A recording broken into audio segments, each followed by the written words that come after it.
세상에 태어나는 모든 인간은 행복할 권리가 있습니다. 그리고 모든 사람들은 행복을 추구합니다. 하나님 인간에게 주신 하나의 본능이죠. 근데 복이라는 과연 뭔가? 복의 개념, 복의 정의가 과연 어떤 것입니까? 세상적인 복의 개념은 눈에 보이는 것, 1차원적인 것, 감각적으로 느껴지는 것들을 복이라고 얘기합니다. 그럼 성경이 말하는 축복이란 과연 뭔가? 성경은 거기 하나 더 붙여서 하나님을 경외하고 하나님 잘 믿는 것, 그 최고의 축복이고, 세상적인 모든 것도 하나님 주신 은혜 가운데 축복이라고 그렇게 성경이 우리에게 말씀을 하고 있습니다. 그러므로 성경적 복의 개념은 아주 포괄적이고 보이지 않는 영의 세계, 영원한 세계를 다 포함하는 아우르는 넓은 의미의 그런 복을 우리에게 말씀을 하고 있습니다. 오늘 성경에 나오는 이 유명한 시편은 우리 모두가 애송하는 시편인데, 여호와를 경외하며 그의 길을 걷는 자마다 복이 있도다라고 성경에 그렇게 말씀을 했습니다. 그 말은 하나님을 잘 믿고 섬기는 자체가 이미 복이라는 것입니다. 이 자리에 오게 된 것 가장 큰 은혜요 축복입니다. 우리가 하나님을 믿는 것은 아무나 믿는 것 아니고 하나님의 선택, 하나님의 인도하심, 하나님의 특별한 은총이 있기에 우리 예수를 믿게 되었고, 또 이렇게 거룩한 주님의 날을 기억하고 마치 짐승이 자기의 주인을 알아보는 것처럼 창조주 하나님을 기억하고 알아보면서 하나님 앞에 나와 예배하는 것, 하나님의 자녀됨의 가장 중요한 하나의 표시가 된다는 그런 말씀입니다. 그런 의미에서 우리는 이미 복을 다 받으신 거예요. 더 많은 복을 구하지 말고 이미 내게 주신 복을 생각하면서 감사하는 그런 마음 우리에게 있어야 될 것입니다. 하나님이 우리에게 이렇게 큰 복을 주셨는데 하나님 잘 믿는 자에게 따라오는 부수적인 축복이 있다고 성경이 말씀을 하고 있습니다. 내 손이 수고한 대로 먹을 것이라 네가 복되고 형통하리로다라는 그런 2절의 말씀이 기록이 되어 있습니다. 하나님 잘 경외하는 것이 복인데 그런 자에게 또 주신 축복이 뭐냐니까 일하는 복이라는 것입니다. 우리가 일하지 않고 노는 것이 복이라고 생각하는 그런 시대가 있었습니다만 그건 복이 아닙니다. 열심히 수고할 수 있는 것, 일할 수 있는 것, 그것은 하나님이 우리에게 주신 큰 복 가운데 하나라는 것입니다. 하나님이 아담에게 하신 말씀이 너는 평생 수고하고 이마에 땀을 흘려야 먹고 산다는 그런 말씀을 했습니다. 사람이 일을 할 수 있다는 것은 건강이 있다는 증거입니다. 건강 없으면 아무리 일하고 싶어도 일을 할 수 없습니다. 그러므로 여러분과 제가 아침에 일어나 일하러 갈 때가 있고 나를 필요로 하는 어떤 직장이 있고 사업터가 있다는 것, 너무 감사한 일이고요. 특별히 우리에게 건강을 주신 하나님 감사를 드리는 것입니다. 건강하게 우리가 일하는 거니까 그 자체가 이미 큰 축복인 것입니다. 우리는 일을 할 때 어떤 일이 제일 좋을까? 우리 종교개혁 이후에 기독교적인 노동과는 모든 세상의 잡은 하나님의 소명이다. 디바인 콜링이 있다. 하나님이 불렀다. 신적인 소명이 있다. 그렇게 우리가 가르치고 그렇게 믿습니다. 죄 짓는 일이 아니라면 여러분이 하시는 모든 일은 하나님이 여러분을 불러서 그 일을 하도록 그 사업터에서 섬기도록 우리 하나님이 그렇게 만들어 주셨다는 이런 어떤 하나님의 부르심에 대한 응답으로 내가 일을 하고 있다는 이런 관념은 대단히 중요한 것입니다. 어떤 일을 하느냐가 중요한 것이 아니라 자기가 하는 일의 의미와 보람과 즐거움과 잘할 수 있는 것, 즐기면서 할 수 있는 것, 그것이 최고의 직장인 것입니다. 오늘 여러분이 하는 일에 대한 만족도가 있다면 그것은 최고의 일을 여러분이 하고 있다는 사실을 잊지 마시기를 바랍니다. 우리는 하나님의 영광을 위하여 사는 자입니다. 그러므로 루트가 말한 것처럼 하인이 주인 집에 마당을 쓸고 있는 것도 하나님의 일입니다. 우리가 교회 일, 세상 일 구별하는 이원론적인 그런 노동관, 그런 가치관은 잘못됐다고 저는 생각합니다. 교회 일도 소중하고 여러분이 하고 있는 직장의 그 일도 너무 소중한 하나님 우리에게 부어주신 신성한 직업이요 하나의 직장이요 잡인 것입니다. 우리가 이런 믿음을 가질 때 여러분과 저의 신앙의 삶이 하나가 될 수가 있습니다. 교회의 일은 거룩한 거고 내가 하는 거는 세속적인 일이다. 그렇지 않습니다. 여러분이 죄 짓는 일이 아니라면 어떤 사업에 종사하든지 그 모든 것은 거룩한 것이고 그 열심히 일을 해서 소득을 얻어서 여러분의 자녀들을 가르치고 집을 지키고 특별히 하나님의 몸된 교회에 헌금 내면서 주의 교회가 교회로서의 사명을 다하게 된다면 여러분이 하는 일은 신성한 것이고 하나님의 콜링이 그 속에 있는 줄로 믿으시기를 바랍니다. 그러니까 여러분 일에 감사하시기를 바랍니다. 만족하면서 고맙다, 너무 감사하다.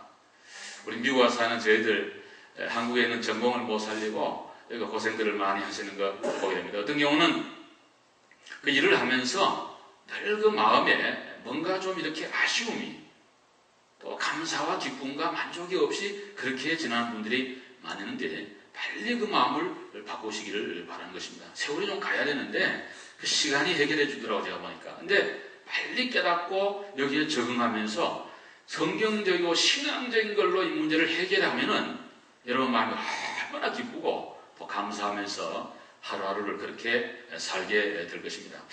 어떤 분이 그 채석장을 방문했는데 어떤 사람이 하나가 이제 석수가 돌을 다듬고 있는데 물병을 하면서 짜증을 내면서 돌을 다듬더라는 거예요. 하루 종일 먼지를 마시고 이 무거운 돌을 들고 내가 이렇게 살아야 되냐.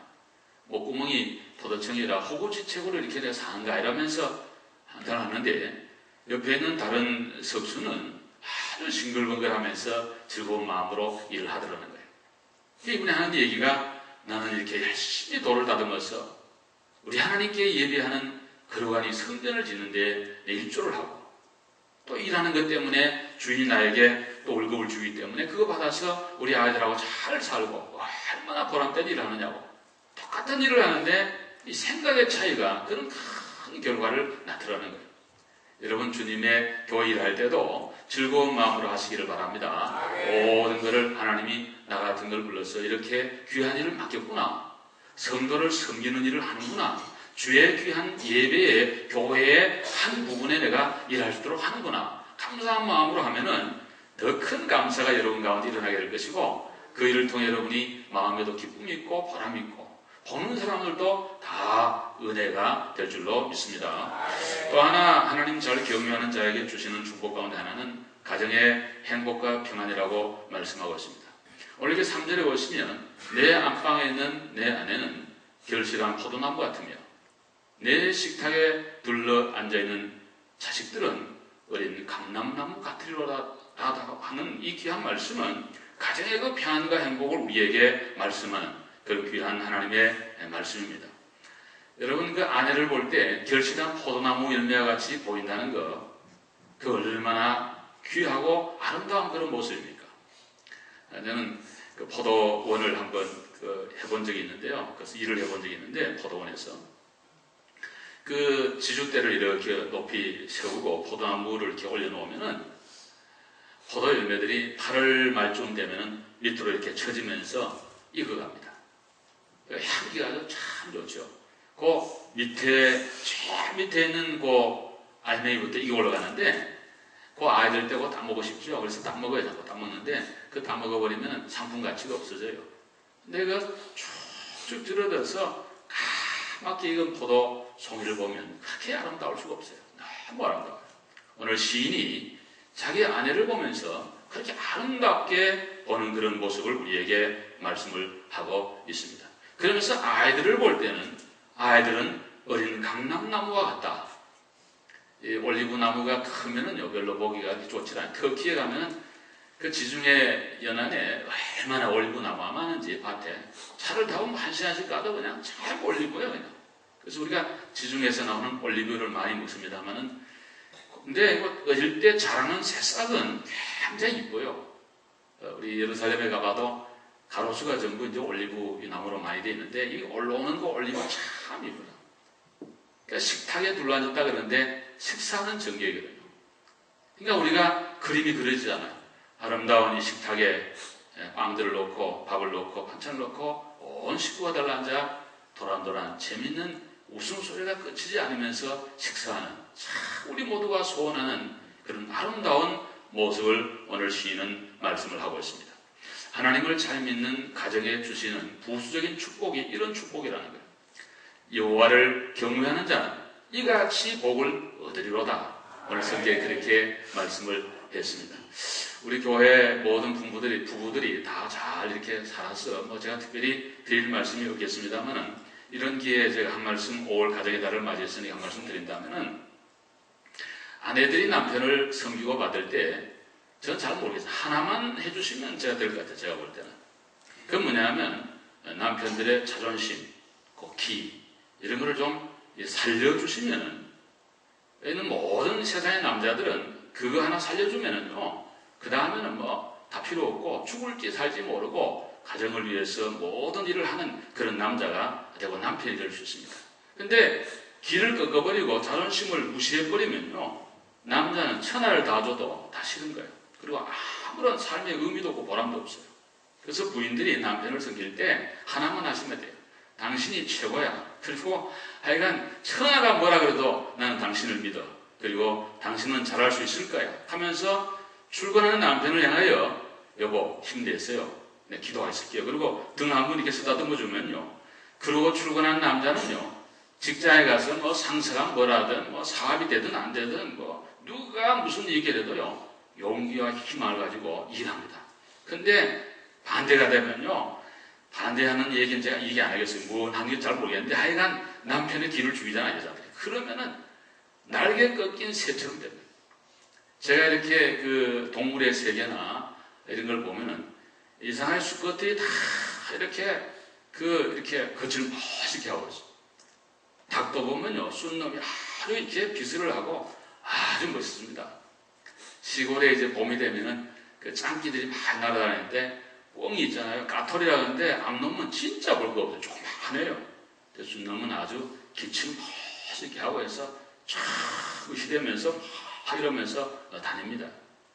근데 남자들에게 하나님이 겉으로 그런 거 안 주고 남자에게는 속에 그걸 줘놨어요. 속에 있어요. 안 보여요. 그래서 여자들이 잘 모르는데 속에 있는데 그걸 그쳐버리면요. 그건 끝나는 거예요. 그러니까 남편을 다른 거 여러분 잘해주시는 것도 많이 있겠습니다만은 꼭 하나 제가 부탁을 드리는 거는 모든 여러분의 남편에게 길을 좀 살려주시기를 바랍니다. 아멘도 안 하시고 아무도 동의를 안 하시는 거 아닌데 이 어른들 다 남자들 여기 가만히 있지만 우리 목사님 최고다니 그러고 있다고 지금. 할렐루야. 정말이라니까 물어보라고. 이거 내가 수십 건 읽어보고 저도 살아보면서 하는 얘기라. 근데 남편들은 아내에게 딱 하나만 하면 돼요. 뭐냐면 어쨌든 친밀하게 하고 작은 소소한 일을 잘 도와주면 여자들은 자기 남편이 최고라. 자기 남편이 아내를 사랑하라 그러는데 어떤 방법으로 사랑할 건지 여러분 잘 아니까 하시고요. 그러니까 남자들이 여자들에게 친밀감을 가지고 자기 부인에게 잘 적은 일을 도와주면 좋습니다. 저도 최근에 이제 몇 년 전부터 좀 어떤 따뜻한 데 갔더니 그러더라고요. 자기도 어찌됐든 병도 앓았고 그랬는데 목사님 제가 좋은 거 하나 알려드리겠습니다. 그래서 뭡니까? 그러니까 그거 딴 게 아니고요. 식사한 다음에 설거지를 목사님 하시면은 굉장히 아마 건강에도 좋으시고 아마 사모님 무지하게 좋아할 겁니다. 그래서 제가 요즘 설거지 잘합니다. 얼마 전에 군대에서 하던 실력이 또 드러나가지고 지금 근데 매일은 못하고 시간 되면 합니다. 여러분 가정의 화목과 평안은 최고 행복입니다. 아멘. 이 세상에 어떤 행복보다 가정의 행복이 있어야지 모든 행복은 거기에서 따라오게 되어 있다는 그런 말씀이죠. 여러분의 가정이 믿음 안에서 행복하기를 주의 이름으로 축복합니다. 어린아이들이 잘 자라야 되는데 정말 이거 우리 모두의 과제거든요. 우리 5월 가정의 달인데 우리 아이들이 정말 잘 자라야 되겠는데 그렇게 되기 위해서 많은 수고와 노력이 필요해요. 첫째는 우리 아이들을 위해서 많이 기도를 해주셔야 돼요. 기도를 많이. 우리가 한나를 보면요. 기도로 놓고 아들 사무엘을 실로에 있는 주의 전에 보내놓고 집에서 뭘 했겠어요? 늘 사무엘에서 기도한 거예요. 우리 한나가 그러면 기도의 어머니잖아요. 그래서 사무엘이 훌륭한 믿음의 귀한 주의 종이 되고 민족적 그러한 지도자가 될 수가 있었던 거예요. 링컨의 어머니 낸시는요, 우리 링컨의 어머니는 그 새엄마였습니다. 여러분 아신 대로. 친엄마는 가졌고 새엄마가 돌았는데 그 새어머니가 굉장히 믿음이 좋은 거예요. 근데 공부를 전혀 하지 못한 링컨에게 성경을 주면서 이거 하나님의 말씀이란다. 이거 읽으면 우리 하나님들을 축복한다. 그리고 낸시는 기도와 말씀으로 아브라함 링컨을 잘 길러서 16대 대통령이 됐잖아요. 여러분 아신 대로 링컨은 얼마나 실패를 많이 했는지 몰라요. 상원 의원 낙선을 선거에 얼마나 전지 몰라요. 근데 계속해서 일어날 수 있던 힘은 어머니의 기도 그리고 하나님 말씀의 교육에 의한 힘에 의해서 됐다고 되어 있습니다. 우리 어스텐의 어머니 모니카 30년간 아들 위해 기도했잖아요. 그러니까 여러분과 제가 우리 자녀를 사랑한다면요, 물론 공부 열심히 하고 다 그거는 뭐 전제하는 거고요, 우리 기독교인으로서 예수 믿는 아버지 어머니로서 정말 진실한 마음을 가지고 우리 아이들을 위해서 기도하는 어머니와 아버지가 돼야 됩니다. 그래야 그 아이들이 하나님의 은혜로 잘 자라게 될 줄로 믿습니다. 여러분 생각에 기도하고 기른 아이나 안 하고 기른 아이나 지금은 무슨 차이가 있나 그러는데 지금 잘 안 보이죠. 기도는 씨앗 같고 콩나물 시루에 물 주는 것 같아가지고 다 빠져버린 것지만은요, 그 아이가 자라면은 기도하고 기른 아이하고 기도하고 기도하지 않고 기른 아이는 하늘과 땅 차이입니다. 반드시 기도한 대로 이루어질 줄로 믿습니다. 우리 하나님의 은혜로 그렇게 되는 것입니다. 제가 최근에 읽어본 책 가운데 은혜의 가문 세우기라는 그런 책이 있는데 박상진 교수가 쓴 책인데 장로의 신학대학교의 기독교 교육학 교수입니다. 그분이 쓴 책인데 정말 한국에 출판되자마자 우리 기독교의 베스트셀러가 됐습니다. 많이 찍어냈습니다. 지금 아마 엄청 찍었을 거예요. 우리 젊은 엄마들도 할머니들 읽어보시고 우리 손주들한테 좋은 교육이 됐으면 참 좋겠습니다. 그 박상진 교수 아버지는 박용묵 목사님이라고 고인이 됐습니다만 우리 같은 교단에 서울에 있는 대길교회 목사님이셨습니다. 그분은 대구의 동신교회 여러 교회를 목회했던, 주로 경상도에서 많이 목회하다가 서울에 와서 목회를 이제 마무리하고 이미 고인이 되셨는데요. 그 목사님이 7남매를 뒀습니다. 딸은 하나고 아들만 5을 주게 됐습니다. 그 박상진 교수는 쌍둥이 막내로 태어났어요. 마지막에 2 아들인데 쌍둥이인데 자기가 막내예요. 근데 동신교회 마룻바닥에서 자기가 태어났다고 거기 꼭 기록이 되어 있어요. 근데 교회를 새로 이제 짓고 사택하느라고, 근데 목사님이 계실 데가 없어서 교육관에 이제 계셨는데 사모님이 그 차리찬 교회 마룻바닥에서 자기를 낳았다는 거예요. 어릴 때는 몰랐는데 커서 그것이 어머니에 대한 우리 엄마가 얼마나 이게 참 그 추운 데서 아이를 낳았을까. 우리 사모님들 여러분 아신 대로 목사님 잘 받들어야죠. 그 7남매 생각해서 교육해야죠. 교인들도 이렇게 또 보살펴야죠. 얼마나 참 사모 유치라는 게 참 정확한 직분 유치도 없고 얼마나 참 일은 많고 얼마나 고생을 하면서 그렇게 키운 날을 생각할 때 그 교수님이 여러 차례 눈물을 흘린 그런 얘기도 있고 많은 얘기가 여기 있는데 제가 하나 말씀을 드린다면은 이제 자기 어머니 사모님이 그 기도로 자기를 길렀다는 거죠. 쉽게 말해서 참 추운데 옛날에 난로 불도 없는데 거기 가서 차동 피워놓고 생각해보세요. 목회하는 목사님 받들어야지, 교인들 돌아봐야지, 7남매 올망졸망한 거 교육시키고 해야 되는데 얼마나 힘들었지. 그러니까 기도밖에 할 게 없는, 하나님 어떻게 하는지 우리 아이들 책임져 달라고 말씀 교육하고 기도하고 그렇게 했는데, 큰아들은 목사님 돼서 명지여고에 오래 교목을 했습니다. 우리 같은 교단에 목사님이셨고요. 그리고 이제 서울의대 교수도 한번 나오셨고 정신과 의사 하여간 여러분이 좋아하는 그런 좋은 직장의 자들은 다 그 7남매가 다 가져서 그 사모님이 장한 어머니 상도 받으시고 대단한 그런 가문이 되었습니다. 제일 막내가 쓴 이 글에 자기 가정은 그저 아무것도 없이 출발했는데 아버지 어머니의 기도와 하나님의 말씀 교육으로 우리 가문이 은혜의 가문이 되고 다 장로님이 되고 목사님이 되고 권사님이 되어서 교회도 잘 받들고 사회적으로도 정말 봉사 많이 하고 존경받는 그런 형제가 되었다고 하나님의 은혜를 감사하고 아버지, 어머니, 특별히 어머니의 눈물 어린 기도를 거기에 말씀하고 있는 것입니다. 여러분, 눈물로 키운 자식은 절대로 망하는 법이 없는 줄로 믿습니다. 여러분들이 자녀를 위해서 다른 것도 하시지만은요, 꼭 기도 많이 하시고 하나님의 말씀으로 여러분의 자녀를 잘 양육하시기를 주님의 이름으로 축복합니다. 웨슬리의 전기에 읽어보면 그의 어머니는 자기가 걸음마를 시작할 때 이미 주기도문을 가르쳐 주시고 매일 시편과 복음서를 읽어줬다, 그렇게 되어 있습니다. 아동 심리학자 테일러라는 분은 이런 말을 했습니다. 사람의 인간의 성격 형성 중에 미치는 영향이 92%가 부모로부터 오고 8%만 학교 선생과 친구로부터 온다, 그렇게 되어 있어요. 그러니까 절대적인 영향이 부모로부터 오는 거예요. 여러분의 자녀들이 어떻다 그러면 그건 거울이에요. 마음은 거울이에요. 여러분과 제가 어떤 사람이라는 것을 우리의 자녀를 통해서 보여주고 있는 거예요. 그러니까 탓할 것 없어요.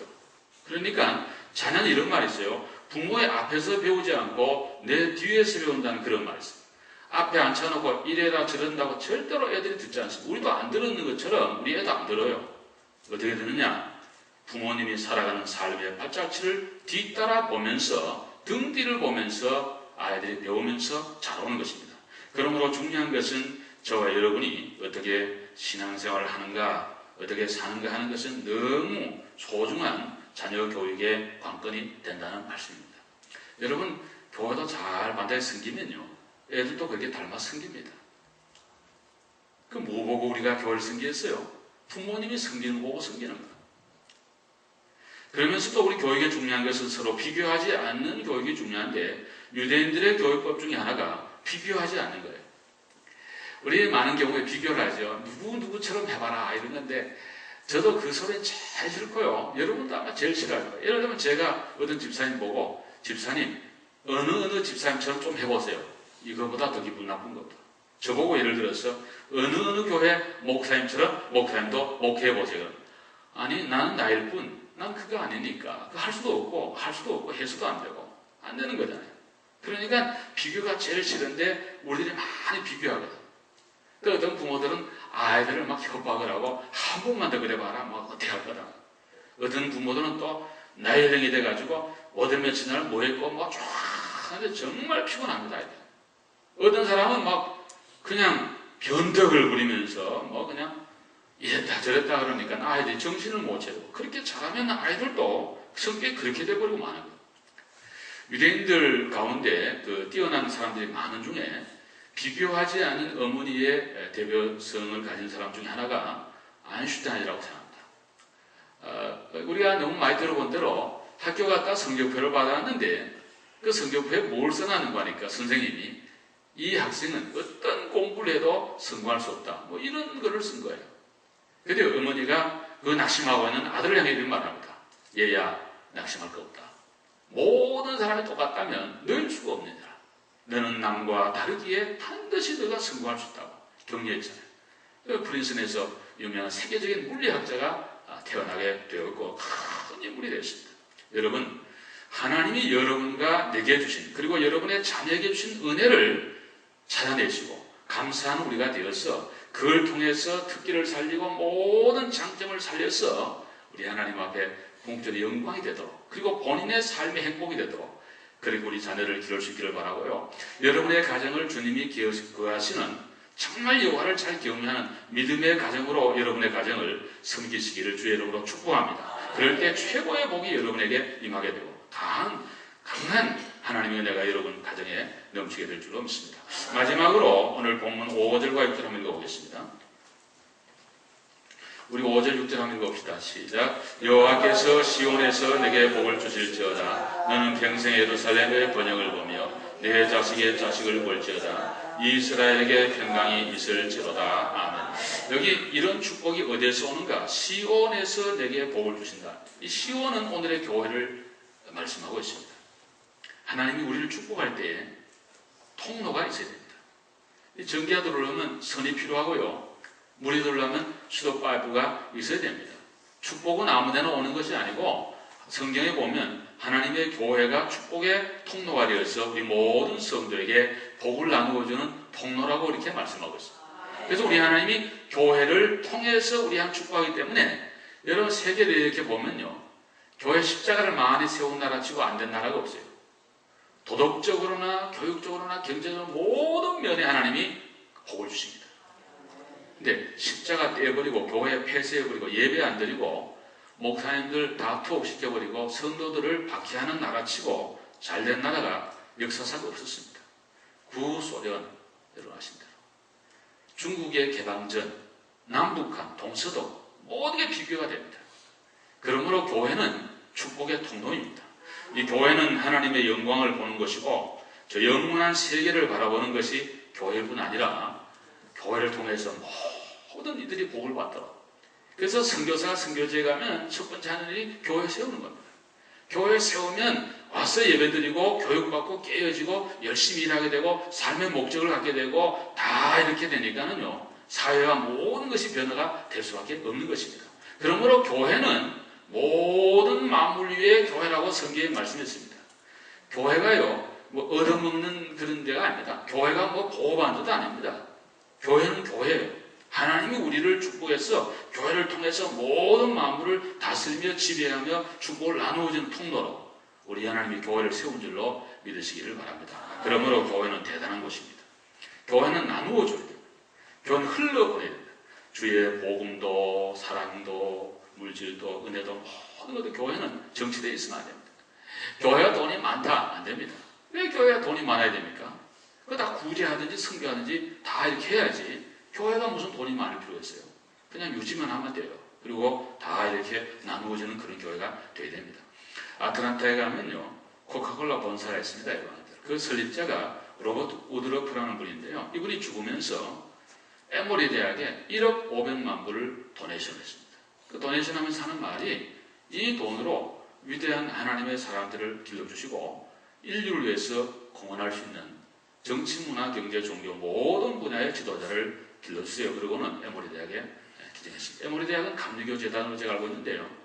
거기에서 정말 많은 인재들이 나온 걸로 되어 있고, 그리고 한국에도 에모리 대학에는 또 신학부가 있어가지고 거기에서 학예한 분들이 한국의 신학대학교에서 많이 교수로 활동하고 있는 그런 가운데 있습니다. 근데 코카콜라가 어디 가든지 참 성공합니다. 왜냐하니까 그 잘 나눠주고, 물론 뭐 여러 가지 또 이유를 또 얘기하면 뭐 세금 적게 내려고 그런다 뭐 다 하겠습니다. 그런 거 다 떠나가지고 정말 도네이션하고 남을 돕고 사랑하는 사람에게는 언제나 새로운 용기와 새로운 아이디어와 물이 넘치도록 우리 하나님이 그렇게 만들어 주시는 것입니다. 무엇보다 하나님의 교회는 우리 예수님을 사랑하고 예수님을 존대하는 그런 어떤 분위기가 있어야 되고 영적인 그런 자세가 되어 있어야 됩니다. 어떤 분이 이제 주일날 그 여행 중에 어느 교회를 가게 되는데 입구에 문이 잠겨 있어서 문을 막 두들겼습니다. 어떤 사람이 막 쫓아나옵니다. 그래서 왜 그러시냐 그래. 예수님을 좀 만나러 왔습니다. 이 문 열어주는 일하는 분이 하는 말이, 그런 분 여기 안 계십니다. 아니 교회에 예수님 안 계시면 어떻게 되겠습니까? 우리 하나님의 몸된 교회의 머리는 예수 그리스도이십니다.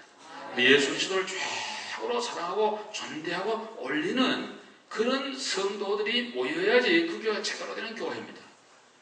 사람을 올리지 말기를 바랍니다. 올리면 안 됩니다. 사람은. 우리 모두는 동등합니다. 우리 예수님만 올리고 예수님만 존귀되고 그분만 영광을 받게 되기를 바라는 것입니다. 교회는 또한 부족한 사람들이 모인답니다.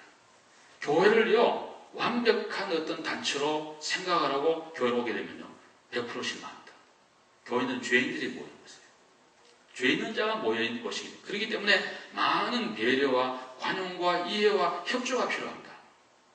여러분, 교회라는 실체가 있고 내가 있는 게 아닙니다. 우리는 종종 그런 얘기 많이 하죠. 교회가 뭐 그럴 수 있느냐 그러는데, 내가 교회예요. 여러분이 없고 제가 없으면 교회가 없습니다. 교회가 어디 있습니까? 이 세상에. 바로 내가 교회예요. 너희가 하나님이 성령에 거하는 거룩한 성전인 줄 알지 못하느냐라고 말씀하고 있어요.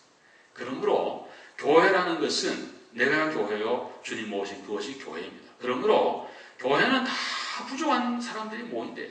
그러니까 이해와 배려와 용서와 화목과 협조가 우리 가운데 필요한 것입니다. 저들이 섬긴 우리 교회도 많이 부족합니다. 우리 모두가 부족합니다. 여러분의 많은 사랑과 이해와 그리고 협조와 배려가 있고 용서가 있어야 하나님의 교회는 하나님의 교회다워질 줄로 믿습니다. 어떤 목사님이 저처럼 주일날 설교를 열심히 하는데 요즘 어느 교회 가보든지 가면은 핸드폰을 꺼주세요 이런 걸 입구에도 교회 들어오는 순간부터 핸드폰을 꺼주세요 이렇게 쓰는 교회가 많습니다. 근데 설교를 하는데 핸드폰이 계속 울리는 거야. 처음에 참다가 막 하도 안 돼서 막 야단하는 목사님 핸드폰 좀 끄시라요 그러니까 나중에 보니까 목사님 보증원에서 자기 거가 지금 울리고 한다. 그래서 목사님 자기 핸드폰이 울린 줄 모르고 막 울린다 그랬던 거예요. 어떤 목사님 설교를 하는데 어떤 교인이 자꾸 졸고 있어요 옆에서. 그러니까 옆에 있는 권사님 그 옆에 있는 분 좀 깨워주세요. 좋으니까 설교를 못하겠습니다. 아니 졸리게 하신 분이 깨우시지 왜 내보고 깨우라 하냐고. 목사를 위해서 우리 모두가 다 실수할 수 있고 다 우리가 부족합니다. 여러분 우리 모두는 이 하나님의 교회를 정말 완전을 하여 지어져 가는 귀한 교회의 일원이 된 것을 알고 거기에 협조하면서 한 모퉁이를 감당하는 여러분 되시기를 주의 이름으로 축복합니다. 또 하나는 우리 마음에 겸손함이 필요합니다. 교회 생길 때. 이 하나님의 교회를 겸손해야 하는 축복이 임합니다. 왜냐하면 낮아진 곳에 임하는 거지 높은 내 마음에 무슨 은혜가 임하겠습니까? 우리 존경하는 선생님 얘기 하나 드리고 제가 기도하겠습니다. 우리 신학교에 고 박윤선 박사님이라고 계셨는데 이 어른이 이제 주석도 쓰시고 아주 그 탁월한 학자셨습니다. 근데 이분은 좀 특별한 성격이 계시는데 이렇게 생각을 뭐 한 군데 집중하는 그런 어른이 그래서 캠퍼스에 왔다 갔다 할 때도 학생들이 인사해도 인사를 잘 안 받아요. 처음에는 이분이 우리를 무시하나 그랬는데 그게 아니고 하늘을 쳐다보면서 딴 생각하니까는 지금 누가 오는지를 몰라요. 그래서 뭐 전봇대도 부딪히고 벽에도 부딪히고 이런데 같이 기숙사에서 그 식당에 식사하는 거 보면은요 깍두기 잡수니 깍두기만 잡수고 국 잡수고 나중에 밥만 잡사요. 그래서 교수님 그서 잡사야 맛있지 어디 그래 잡수십니까 그러면은 아니 들어가면 다 섞일 텐데 왜 그렇게 신경 쓰 먹습니까 그냥 먹으면 되죠 이러는 분이다. 한 번은 그 따님이 그 아버님을 이제 여행을 시키려고 로켓 산맥으로 모시고 갔어요. 그래서 이제 앞에 드라이브를 하고 아버님 그 목사님 뒤에 모시고 가는데 백밀러로 보니까는 졸고 계시거든. 그리고 주여 감사합니다. 주여 감사합니다. 계속 이러고 있거든. 아버지 저 아름다운 경치 좀 보세요. 어이 미안하구만. 근데 난 많이 봤어. 근데 말이야 내가 너무 즐기면 하나님 앞에 죄송하잖아. 그러면서 또 그냥 주여 감사합니다. 그랬다는 그 유명한 일화가인데 저는 그분의 뭐 제자 중에 한 명이기 때문에 충분히 그분을 이해를 합니다. 그 말을. 그 정도, 근데 참 그분 겸손했어요. 그분도 다니는 교회가 있었는데 다 제자지요. 신방을 한번 이렇게 가면은 1년에 한 차례 가는데 딱 무릎 꿇고 하신 말씀이 목사님 하나님 말씀 들려주세요. 그러니까 목사님이 정말 좌불안석이죠. 자기 대스승이 대학자가 앉아서 무릎을 꿇고 예배드리면서 하나님 말씀 들려주려고 그러니까 얼마나 맹무새를 다시 또 하겠어요. 반대로 여러분 생각해 다리 딱 꼭 앉아가지고 야 네가 뭘 하냐 내한테 배워가지고 얼마 되지도 않아 지금 뭐 이런 식으로 만약에 자세를 한다면은 무슨 은혜가 되겠어요. 그러니까 반대가 되니까요 모든 대하는 사람이 그분 앞에 가면은 딱 그냥 긴장을 합니다. 그리고 조심합니다. 왜? 너무 겸손하니까 실수할까봐. 그 연세 드신 어른이 그래서요 성경 진리대로요 겸손하면 하나님 올려주신다. 스스로 교만하면요 속으로 다 무시합니다. 그러니까 주의 교회는 주님을 올리고 모든 성도를 올리면 여러분이 낮아지시면 최고로 존경받는 그런 여러분과 우리 교회가 될 줄로 믿습니다. 우리 모든 성도님들의 가정에 그리고 우리 인생의 길에 행복한 정말 행복한 삶을 살기를 저는 바라는데요. 그러기 위해서는 하나님 잘 경외하시고 하나님 잘 모시고 가정을 이렇게 하시고 또 사업도 감사하며 사시고 무엇보다 이 하나님의 교회를 잘 만드셔서 하나님의 축복의 물줄기가 여러분의 심령과 가정과 사업대에 충만하기를 주님의 이름으로 축원합니다. 기도하겠습니다. 참 오신 하나님 감사합니다. 오늘 거룩한 주님의 날에 예배하게 하시고 귀한 말씀으로 우리를 또 새롭게 하시니 감사를 드리며 이 말씀대로 살아 행복한 우리 모두가 되게 해 주옵소서. 예수님 이름으로 기도 올리옵나이다.